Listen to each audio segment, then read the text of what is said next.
Knights, dragons, swords, fire. It all began that day.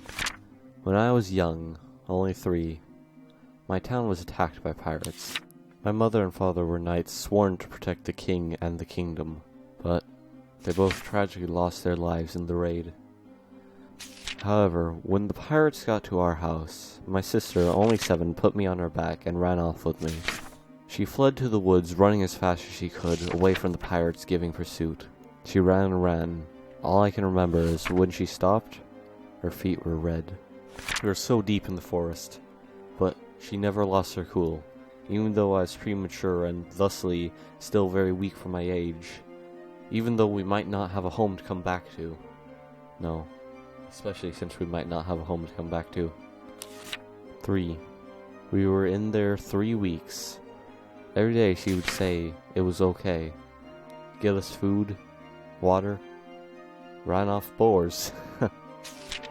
However, the one thing I remember the most clearly of that time is a story she told me every night.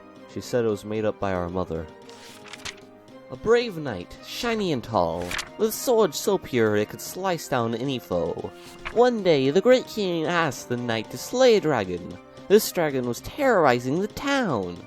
Well, the knight would not let this stand, so he ventured all day and all night until he reached the dragon's lair, a giant hole in the side of a mountain.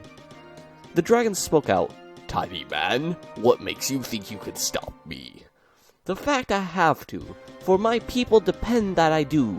"Haha, silly human, do you really think that tiny blade can hurt me?" With that, the knight drew his blade and swung it through the air, cutting the mountain in half, revealing the dragon within it.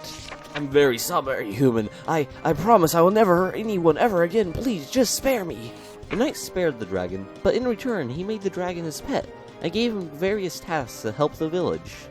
The end. Every time she told me that story, all I thought was, I want to be a knight. The kind that's a master of dragons.